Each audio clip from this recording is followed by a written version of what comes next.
안녕하세요. 서울국제금융 오피스 인사이트 세미나 사회를 맡은 이종혁입니다. 이번 인사이트 세미나는 사회적 거리두기의 일환으로 웨비나 형식으로 진행됩니다. 많은 참여와 관심 부탁드립니다.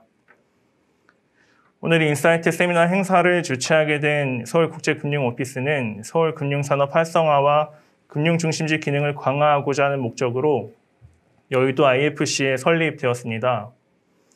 서울국제금융오피스는 국내외 금융기관에게 세미나실, 라운지, 국제회의실 등 다양한 공간을 제공하고 있습니다. 또한 금융인들의 역량 강화를 위한 교육과정, 스터디 모임, 네트워킹 프로그램 등 다양한 프로그램을 지원하고 있습니다. 서울국제금융오피스는 국내외 금융기관을 대상으로 입주기업을 상시 모집하고 있으며 투어 프로그램도 준비되어 있으니 아래 메일 주소로 문의 주시면 친절히 안내해 드리겠습니다. 자, 이제 서울국제금융오피스의 2월 인사이트 세미나 미국 증시 전망과 성공적인 투자 전략이라는 주제로 셀레니언 자산운용 유닉로 대표님께서 발표를 하시겠습니다. 발표를 진행하시는 가운데 다양한 질문을 댓글을 통해 남겨주시는 5분들에게는 본 프로그램이 끝난 후에 추첨을 통해 소정의 선물을 드릴 예정입니다. 많은 참여와 관심 부탁드립니다. 그럼 유닉로 대표님을 모시도록 하겠습니다. 안녕하세요. 셀레니언 자산운용 유닉로라고 합니다. 먼저 시작하기 전에 서울국제금융오피스에게 이 자리 마련해 주신 거 감사드리고요. 그 다음에 또 소중한 시간 내주신 여러분들에게 감사드립니다. 저는 오늘 미국 증시 전망과 성공적인 투자 전략이라는 토픽으로 오늘 여러분과 얘기를 나눠보려고 하는데요. 어떻게 보면 좀 짧은 시간에 굉장히 좀 광범위한 토픽일 수도 있지만 여러분들에게 흥미로운 시간이 되었으면 합니다. 먼저 셀레니언 회사에 대해서 설명해 드리겠습니다. 소개해 드리겠습니다. 저희 회사는 2006년도 미국에서 설립이 됐고요. 저는 2006년도 창업 멤버로서 미국 주식 운용팀에서 지금까지 셀레니언에서 같이 일하고 있습니다. 그리고 작년도에 저희 한국 자회사 셀레니언 자산운용이 설립이 됐고요. 저희는 미국 주식에 특화된 자산운용사로서 지난 10년 동안 연평균 수익률 약 21%, 즉 지난 10년 동안 6.5배의 성과를 냈습니다. 자, 이제 제가 지금부터 미국장에 대해서 조금 얘기를 하려고 합니다. 먼저 미국장에 대해서 얘기하기 전에 미국장이 다른 주요 나라들의 주식시장과 어떻게 비교가 되는지 제가 조금 설명해 드리고 싶은데요.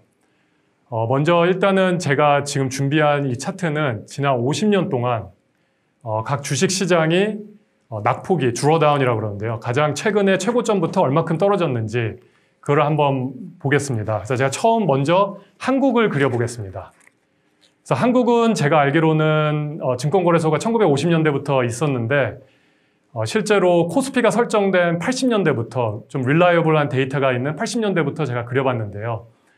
여러분들 보시면 아시겠지만 이제 최고점부터 우리 이제 IMF 98년도, 99년도 그때 IMF 때 많은 큰 낙폭을 경험했었고요. 그 다음에 또 2008년도, 9년도 파이낸셜 크라이시스 때 또 많은 큰 드로다운이 있었습니다. 하지만 지금은 이제 다 모든 이런 드로다운 다 회복하고 지금 최고점을 이루고 있는 상태고요. 제가 다음으로는 유럽을 보겠습니다. 유럽은 좀 더 역사가 긴 장이기 때문에 제가 50년 다 그려봤고요. 일단은 한국장보다는 좀 안정적으로 보입니다. 그래서 제가 안정적이라는 거는 최고점에서 시장이 흔들릴 때마다 좀 떨어지는 폭이 한국장보다는 좀 더 작아 보여요. 다만 유럽장은 2007년도, 2008년도, 9년도 파이낸셜 크라이시스 많이 떨어진 후에 잘 회복을 못했어요. 그래서 아직 2007년도 최고점에 못 미치고 있습니다. 근데 뭐 여러 가지 이유가 있겠지만 2011년, 12년 그리스 디폴트 사건도 있었고 유럽은 그 당시에 불경기였습니다. 그래서 아직은 좀 회복 속도가 좀 느려 보입니다. 그다음에 또 여러분들이 궁금하실 것 같은 한국에서 또 많이 투자하시는 중국. 중국은 참고로 지난 뭐 20년, 30년 동안 가장 경제 성장률이 빨랐던 나라 중에 하나입니다. 근데 투자자들이 좀 오해하는 게 있는데 그거는 경제 성장률이 빠른 나라에 투자하면 수익이 높을 것이다. 이렇게 많이 생각들 하시는 것 같아요. 그래서 뭐 중국, 베트남, 인도 뭐 이렇게 경제 성장률이 빠른 신흥분 국가 쪽에 이렇게 관심을 많이 갖고 계시는데 저희 셀레니안에서 분석해 봤는데 지난 20개 국가 정도로 저희가 지난 그 과거 경제 성장률과 또 과거 수익률이 어떻게 나왔는지 분석을 해봤는데 상관관계가 전혀 없습니다. 그래서 중국도 예외는 아니고요. 중국 같은 경우는 이제 역사가 길지는 않고요. 주식시장 역사가 길지는 않고 지난 30년 전에 있었던 가격보다 아직 못 미치고 있습니다. 물론 단기적으로는 아니면 중기적으로는 예를 들어서 2000년도 초반부터 2000년도 중반까지 그 당시에 여러분들 기억하실지 모르겠는데 브릭스라고 브라질, 러시아, 인디아, 차이나 굉장히 열풍이 많았어요. 뭐 그럴 때 이렇게 좀 단기적, 중기적으로는 좀 많이 올라갔었던 그런 때도 있었지만 장기적으로 봤을 때는 그렇게 크게 재미있었던 장 같지는 않습니다. 그 다음에 주로다운도 굉장히 심하고요. 낙폭도 심하고 그랬습니다. 그다음에 마지막으로는 이제 미국장입니다. 일단은 여러분 그런 말씀 많이 들어보셨을 거예요. 미국이 재채기하면 전 세계가 감기가 걸린다. 근데 이 장표를 보시면은 미국장이 떨어질 적에 다른 나라 장들은 더 많이 떨어져요. 반면 딴 나라 장들이 많이 떨어졌을 때 미국장은 안 떨어지는 경우도 많이 있습니다. 그래서 일단은 제가 여러분들에게 드리고 싶은 말은 미국에 투자를 하시던 한국에 투자를 하시던 어느 나라에 투자를 하시던 간에 일단 미국장은 좀 유심히 살펴볼 필요가 있어요. 왜냐하면 미국장은 어떻게 보면은 좀 갑입장으로 주도권을 갖고 있어요. 미국장이 떨어질 적에 다른 나라 장들은 더 떨어집니다. 아니면 같이 좀 상관돼서 떨어지는 게 경향이 있어서 일단 미국장에 투자를 안 하신다 하더라도 미국장은 열심히 좀 주의 깊게 보실 필요가 있다고 생각을 합니다. 그런데 미국장은 그럼 언제 많이 떨어질까요? 주로 미국의 불경기 때 많이 떨어집니다. 그래서 미국은 수출에 의존하는 경제가 아니고 미국의 수출은 전체 경제의 15%밖에 안 됩니다. 그래서 미국은 내수시장 경제이기 때문에 외부적인 요인, 예를 들어서 90년대 말에 IMF 크라이시스, 우리나라, 동남아, 뭐 러시아 뭐 이런 데 세계에서 꽤 많은 비중의 경제가 그때 굉장히 힘들었었는데요. 그때도 미국은 불경기가 아니었습니다. 그래서 미국장은 많이 떨어지지는 않았어요. 그래서 미국 일단은 어디 나라에 투자를 하시던 간에 일단 미국장을 살펴볼 필요가 있고 또 미국장을 좀 어떻게 돌아가는지 잘 보려면은 미국 경제 사이클이 어떻게 돌아가고 있는지 이거는 투자자들이 좀 잘 살펴봐야 된다고 저는 생각을 합니다. 그럼 이제부터 미국장에 대해서 제가 조금 더 들여다보려고 하는데요. 우리나라에는 코스피라는 지수가 있습니다. 우리나라 대표 지수죠. 마찬가지로 미국에는 S&P 500라는 대표 지수가 있습니다. 이 지수는 1950년대에 설정이 됐고요. 그래서 제가 1950년부터 작년 말까지 모든 미국의 불마켓과 베어마켓을 그려봤습니다. 그래서 여기서 이제 파란 색으로 나와 있는 이 지역은 이제 불마켓 지역이고요. 그 다음에 또 이제 빨간 걸로 표시된 지역들은 베어마켓입니다. 그래서 이제 여러분들이 이렇게 보시면은 먼저 첫 번째 불마켓 때 올라가는 주식 상승폭이 베어마켓 때 떨어지는 하락폭보다 훨씬 크다는 것을 알 수 있으실 거예요. 그 다음에 기간들도 불마켓이 훨씬 길고 베어마켓은 상대적으로 많이 짧습니다. 그래서 이 베어마켓이 이제 소위 20% 이상 가장 최근 최고점에서 20% 이상 떨어지는 장을 베어마켓이라고 그러는데 이 베어마켓 구간 지나갈 때 뭐 다들 마음 불편하시고 뭐 두려움도 있을 수도 있고 그렇겠지만 보통 이제 저희들이 많이 듣는 말 꾹 참고 장기 투자해라 이런 거는 아마 여기서 이렇게 보시면 여러분들 잘 아시지 않을까 생각됩니다. 그래서 그 베어 마켓이 좀 들어갈 때는 좀 힘들지만 그 향후에 오는 불마켓은 그 베어 마켓 떨어졌던 것보다 훨씬 더 많이 그 올라갈 가능성이 있기 때문에 그런 말이 나온 것 같습니다. 그리고 지금 현재 상황은 일단은 저희 그 작년 3월 달에 좀 짧은 기간이지만 좀 샬프하게 낙폭을 했어요. 1개월 좀 더 이상. 근데 이번 베어 마켓은 좀 짧았던 것 같습니다. 근데 그 이유는 이제 원래는 이제 베어 마켓들이 어떤 경제 그 구조에 뭐 문제가 있어서 주로 이제 리세션이 오면서 베어 마켓이 오는데 이 경제 구조가 다시 그 리커버 하려면 좀 시간이 좀 걸립니다. 근데 이번 작년 그 리세션은 코로나 바이러스 좀 외부적인 어떤 이벤트 드리븐 이런 외부 요인으로 그 인위적으로 그 사람들이 셧다운을 하면서 그러면서 생겼던 리세션이기 때문에 또 다시 또 이 셧다운이 풀리면서 풀릴 적에는 뭐 지금 다 풀린 건 아니지만 그래도 좀 더 빠른 회복을 하면서 이제 좀 짧았던 것 같고요. 지금 일단은 저희 생각은 지금 새로운 불마켓 사이클의 그 초창기라고 생각을 하고 있습니다.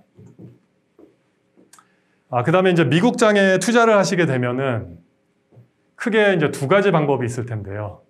첫 번째는 그냥 단순히 이제 지수에 투자를 하는 겁니다. 그래서 지난 이 10년 동안 이 미국의 S&P 500 대표 지수 S&P 500의 그 성과인데요. 연평균 14% 올라갔습니다.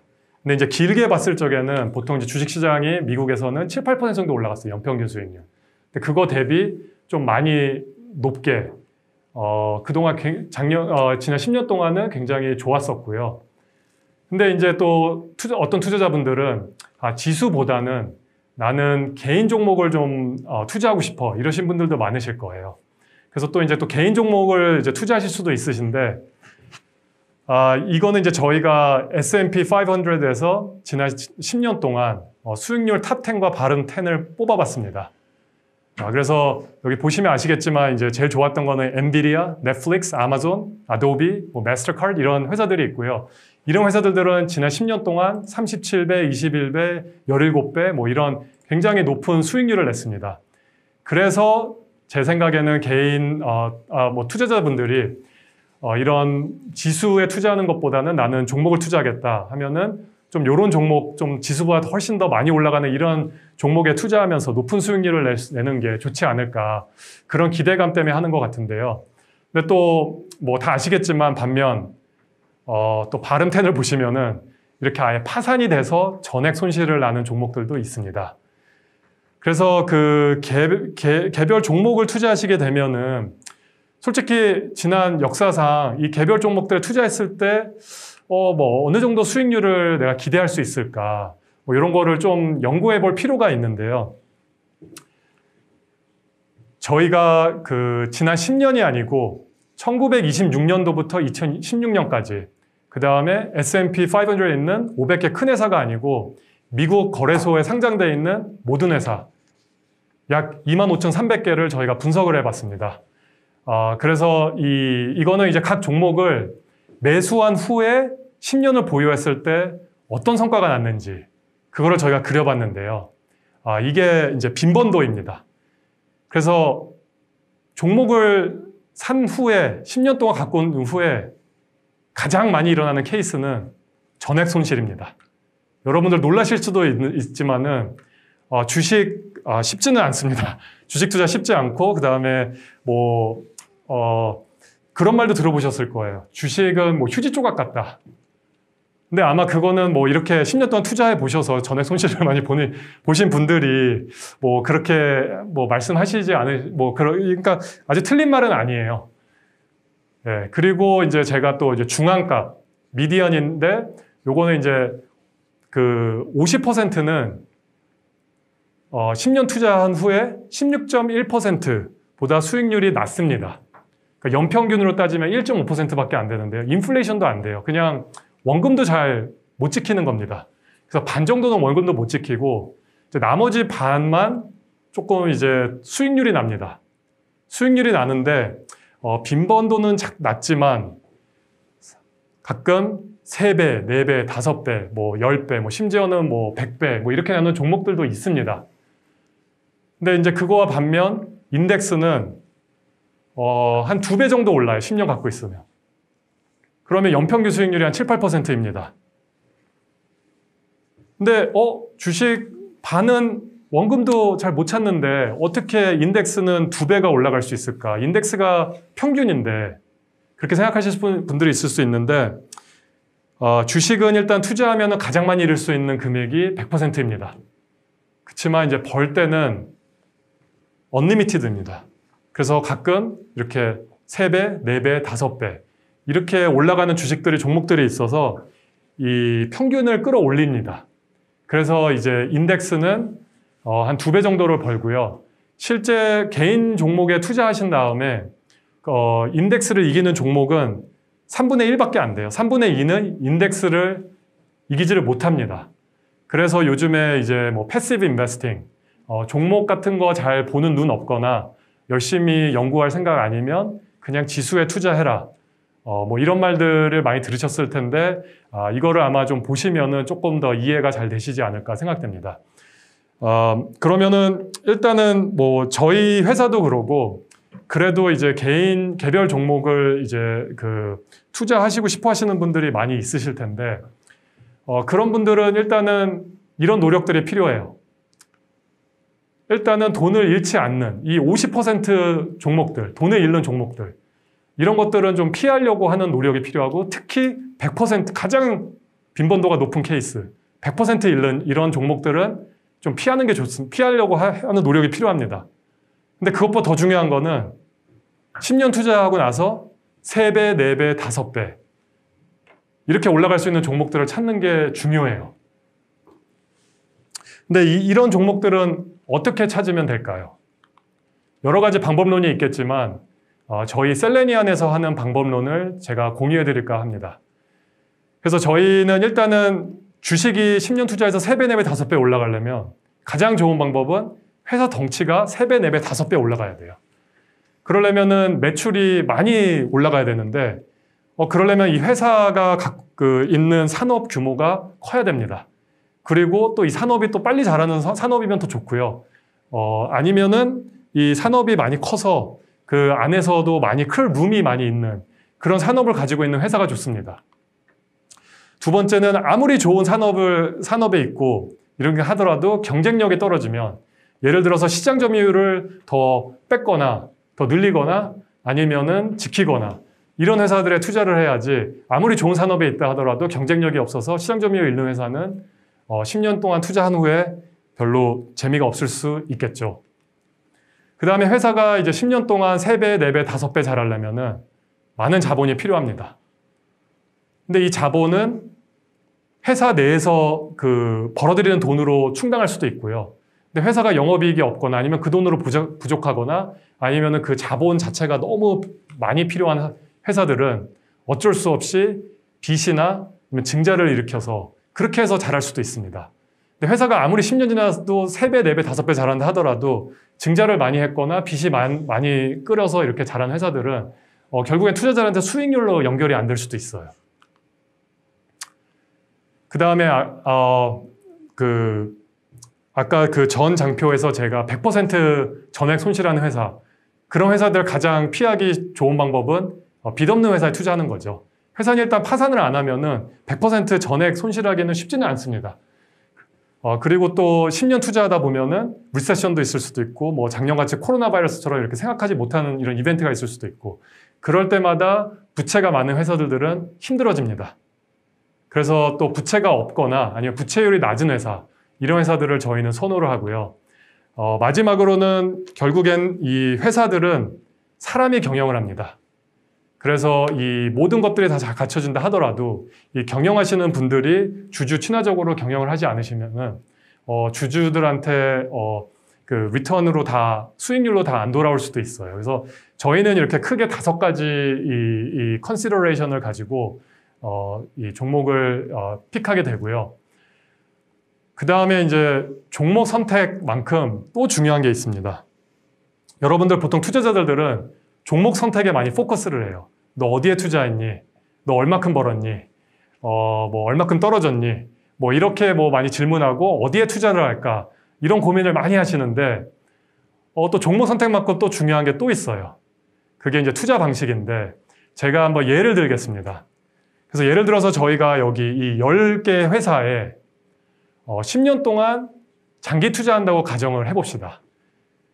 그래서 이 각 회사마다 10년 동안 이제 연평균 수익률이 매년마다 그 수익률이 이렇게 있다고 가정을 하고 일단 1000불을 안분해서 이 10개 회사에 동일한 비율로 넣어서 이렇게 투자를 한다고 가정을 해봐요. 그래서 첫 해에는 이 수익률에 따라서 똑같이 뭐 첫 종목은 거의 30%, 둘째 종목 22% 이렇게 자라고 이렇게 해서 이제 복리로 자라서 수익률이 나면은 10년 지나면은 이 전체 폴폴리오가 한 300% 수익률이 납니다. 한 4배 정도 이 수익이 나는데 이 똑같은 동일 종목을 조금 틀린 투자 방식으로 투자를 한다고 가정을 하면은 예를 들어서 똑같은 1000불을 가지고 이건 단기 투자예요. 그래서 이제 사고 팝니다. 매년마다 첫 해에는 이 회사에 투자했다가 재미 봤어. 둘째 회사는 나 이 회사로 이제 갈아타자. 너무 많이 오른 거 아니야? 이 회사로 갈아타자. 그 다음에는 또 이 회사로 갈아타자. 단기 투자를 합니다. 이렇게 되면 이제 총 수익률이 150%예요. 그래서 이제 4배 버는 것과 2.5배 버는 거. 꽤 큰 차이가 많이 나죠. 그래서 이 종목 선정도 굉장히 중요합니다. 굉장히 중요하지만 일단 또 이 종목만 잘 골랐다고 다 투자가 잘 될 수 있는 건 아닙니다. 그래서 이것도 어떤 식으로 이렇게 투자를 하는지 이것도 굉장히 중요하다는 걸 제가 말씀드리고 싶고요. 자, 그 다음에 제가 또 한 가지 더 말씀드리겠습니다. 마켓 타이밍.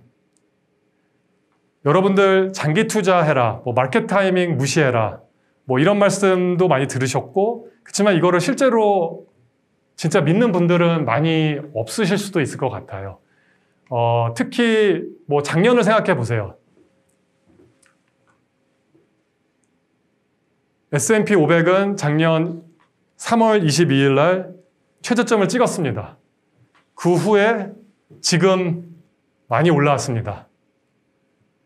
그럼 당연히 이 최저점 근처에서 다들 투자하고 싶어 하실 거고 지금 같은 데 투자하시는 것보다는 당연히 그때 투자하고 싶어 하실 겁니다. 그래서 제가 일단 2가지 가상 시나리오를 만들었어요. 이거는 이제 지난 20년이고요.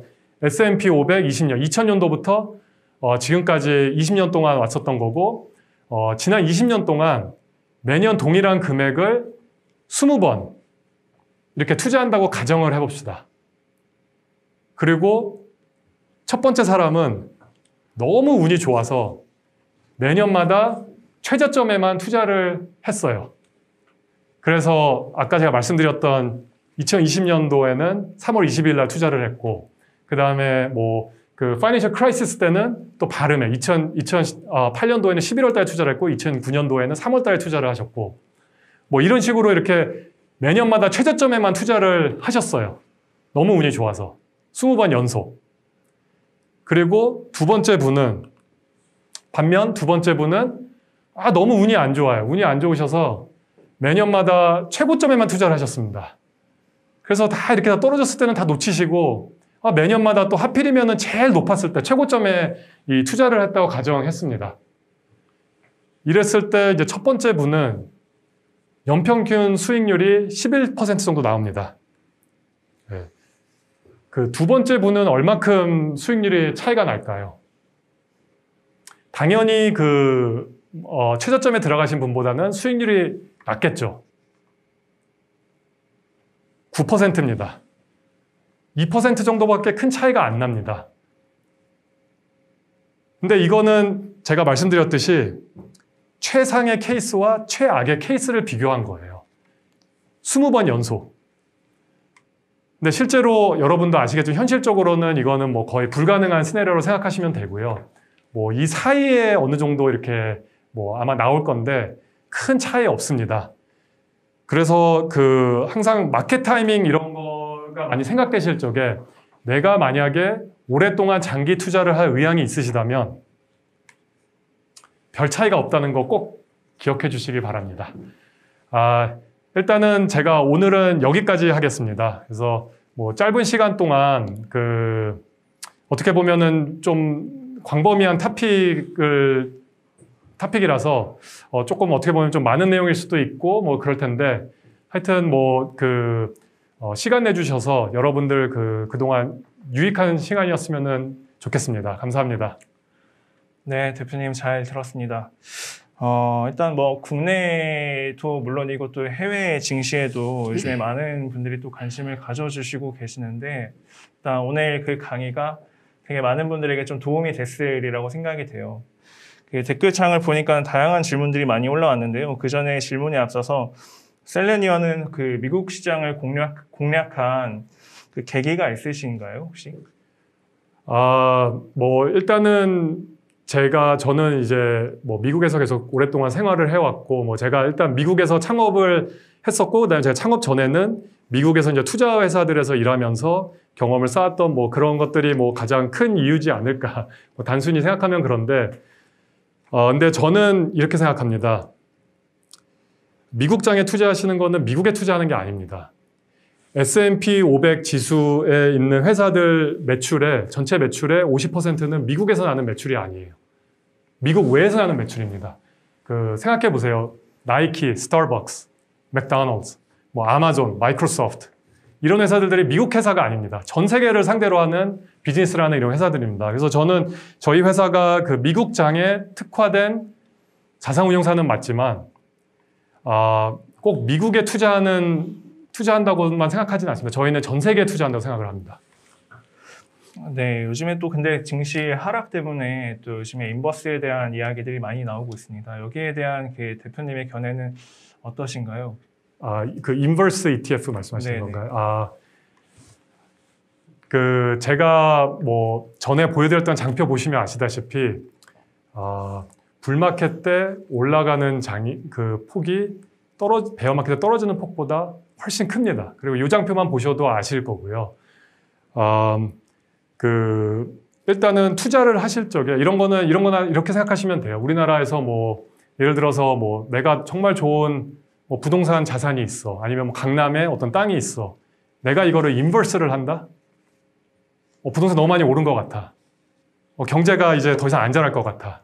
뭐 그거를 베팅하신다 그러면 그럴 수도 있는데 제 생각에는 아마 제가 이렇게 설명해 드리면 그거 동의하시는 사람 별로 없으실 거예요. 미국이란 나라도 그리고 제가 말씀드렸듯이 미국 회사들은 전 세계를 상대로 장사를 하는 그런 비즈니스입니다. 이런 회사들이 향후 10년, 20년 있을 때 그때는 이제 GDP가 지금보다 훨씬 더 커져 있고 이랬을 텐데 그거를 인버스로 가신다? 저는 좋은 생각이라고 생각하지 않습니다.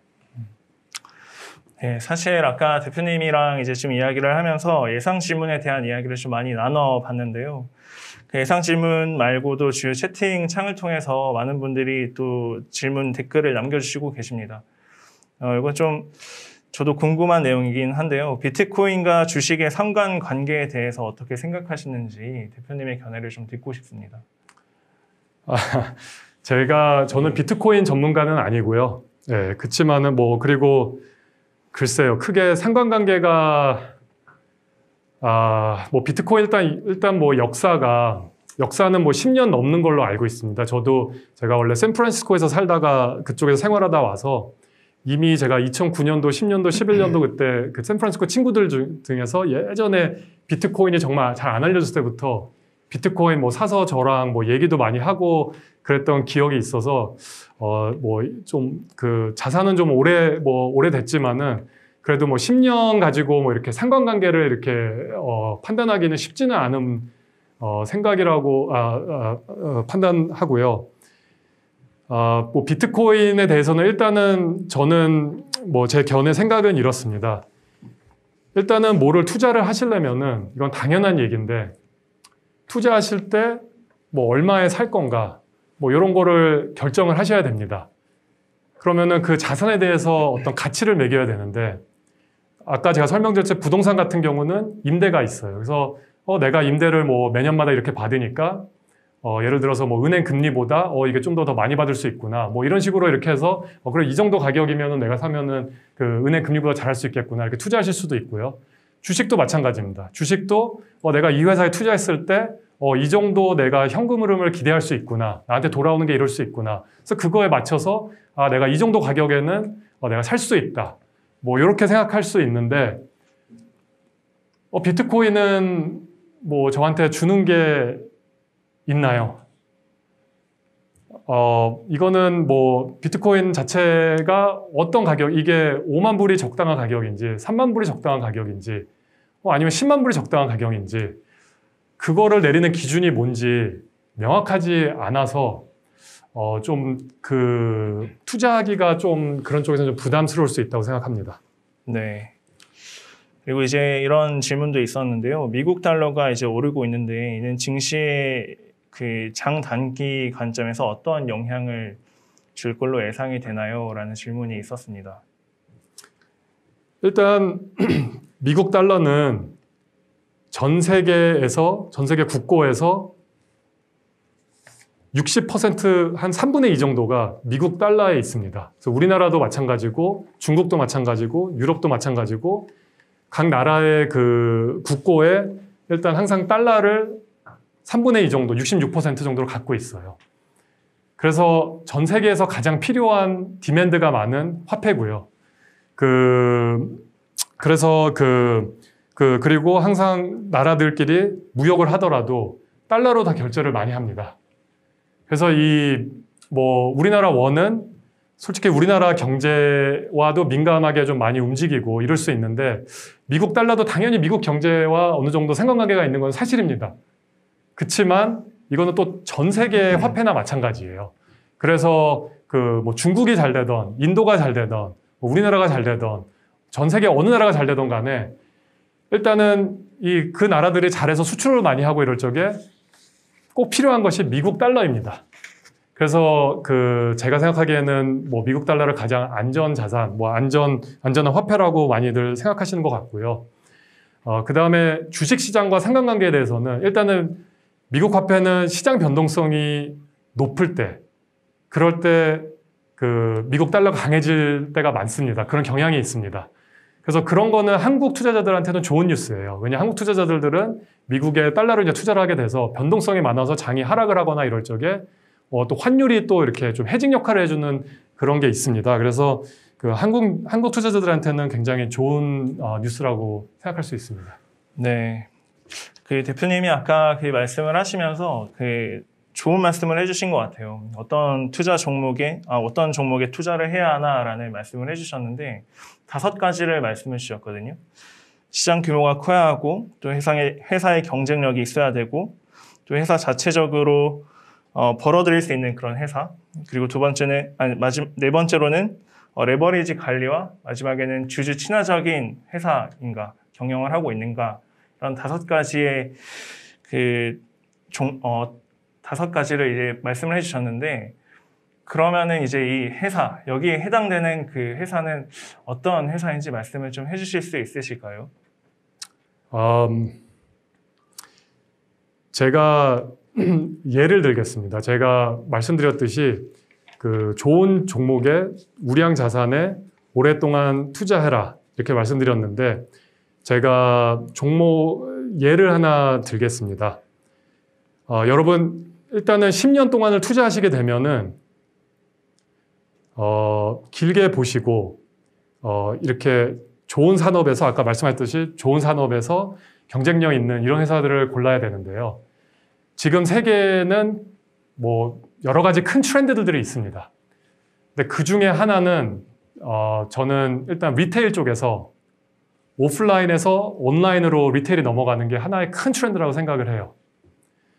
그래서 그거는 이제 2000년도부터 지금까지 한 20년 정도 있었던 일인데 아직도 뭐 제가 생각하기에는 뭐 초반기나 중반기밖에 안 됐어요. 그러니까 예를 들면 미국에서 보시면은 지금 전체 리테일에 온라인 리테일이 차지하는 비중이 13% 정도밖에 안 됩니다.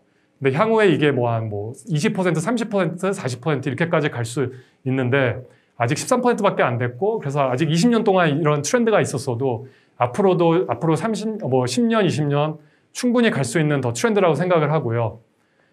그 다음에 또 하나 큰 트렌드가 예를 들면은 IT 쪽에서 예전에 이제 90년대는 이제 전산화하는 이런 뭐 트렌드가 있었다고 치면은 2010년도부터는 지난 10년 동안 이런 IT 인프라를 회사 안에서 서버 같은 걸 두지 않고 외주를 주는 그런 큰 트렌드가 있습니다. 이거 클라우드 컴퓨팅이라고 그러는데 그런 큰 트렌드가 있습니다. 근데 이 트렌드에서 가장 경쟁력이 뛰어난 회사, 근데 이게 산업이 원래 한 산업에서 1등하기가 쉽지가 않아요. 한 명밖에 없으니까. 근데 이 무궁무진한 이 큰 두 산업에서 1등을 하는 회사가 있습니다. 지금 매출이 한 500조 정도 되는데요. 굉장히 크죠. 근데 향후 10년을 투자한다고 해서 3배, 4배, 5배를 기대하면은 10년 뒤에는 한 2,000조, 3,000조 매출이 이렇게 나와야 되는데 충분히 가능합니다. 저는 가능하다고 생각을 합니다. 왜냐하면 이 산업들이 리테일이라는 산업이나 이 IT라는 산업이 너무너무 큰 산업이라서 그래서 그 산업은 이제 제가 너무 힌트를 많이 드려서 대충 여러분들도 짐작하셨겠지만 아마존이라는 회사가 있습니다. 그래서 이 회사는 그 경쟁력도 온라인이나 클라우드 컴퓨팅에서 진입장벽도 굉장히 탄탄하고 그 다음에 증자 같은 경우는 이 회사는 96년도에 상장을 했어요. 미국에서 96년도에 상장을 하고 2001년도에 한번 증자를 했습니다. 2001년도부터 지금까지는 증자한 적이 한 번도 없어요. 지금 지난 20년 동안 이 회사가 자라온 매출 자란 그 규모를 보면 어마어마한데 증자를 한 번도 안 하고 다 자기 자본으로만 자란 회사입니다. 그리고 빚도 없고요. 하여튼 제가 예를 들어서 하나 말씀드렸습니다. 네, 감사합니다. 저희가 주어진 시간이 이제 다 된 것 같은데요. 오늘 윤익로 대표님께서 또 긴 시간을 할애하시면서 이렇게 또 좋은 말씀 해주셨습니다. 마지막으로 이제 하실 말씀 있으시면은 말씀해 주시고 마무리해 주시면 되겠습니다. 네. 일단 그 소중한 시간 내주셔서 너무 감사드리고요. 여러분들 전 세계의 큰 부자들은 공통점이 하나 있습니다. 좋은 자산을 오랫동안 가져서 그 큰 부를 창출해 내셨어요. 그래서 제가 오늘 말씀드리려던 내용도 비슷한 맥락의 말인데요. 일단은 어떤 데 투자할지 우량 자산을 잘 찾으시는데 고민을 하시고 그 다음에 이거를 어떻게 가져갈지 좀 길게 어떻게 하면 가져갈 수 있는지 이런 노력이 필요하다고 생각을 합니다. 아마 이렇게 노력을 하시다 보면은 투자가 제 생각에는 가장 어려운 게 매일매일 매달 아니면 심지어는 매년 좀 떨어질 때도 있고 올라갈 때도 있고 차이가 별로 안 느껴질 수도 있습니다. 그치만은 길게 가다 보면은 10년, 20년 이렇게 가져가다 보시면은 나도 모르게 내가 예전에 투자했던 게 이렇게 크게 됐네. 그렇게 아마 되지 않을까 저는 그렇게 생각을 합니다. 그래서 여러분들 투자하실 때 이런 점들 잘 주의해서 하시고 여러분들 많이 부자 됐으면 좋겠습니다. 감사합니다. 네, 오늘은 서울국제금융오피스의 첫 네트워킹 문을 셀레니언 자산운용의 윤익로 대표님께서 활짝 열어주셨습니다. 앞으로도 다양한 교육과 네트워킹 프로그램이 지금 계획되어 있으니까요. 매달 또 많은 관심 부탁드리겠습니다. 오늘 시청하신 그 네트워킹 프로그램은 며칠 뒤 여러분들이 유튜브 현재 보고 계시는 채널을 통해서 다시 보기가 가능하십니다. 많은 관심 부탁드리고요. 또 구독과 좋아요 또 꼭 눌러주시기 바랍니다. 질문을 남겨주신 분들에게는 저희가 추첨을 통해서 개별적으로 연락드릴 수 있도록 하겠습니다. 여러분들이 또 많은 관심을 가져주셔가지고 아마 오늘의 세미나가 조금 더 많이 풍성해졌던 그런 세미나가 아니었나 생각이 되고요. 오늘이 또 금요일이네요. 불금 되시고 또 다음번에 다시 한번 인사드리겠습니다. 네, 고맙습니다.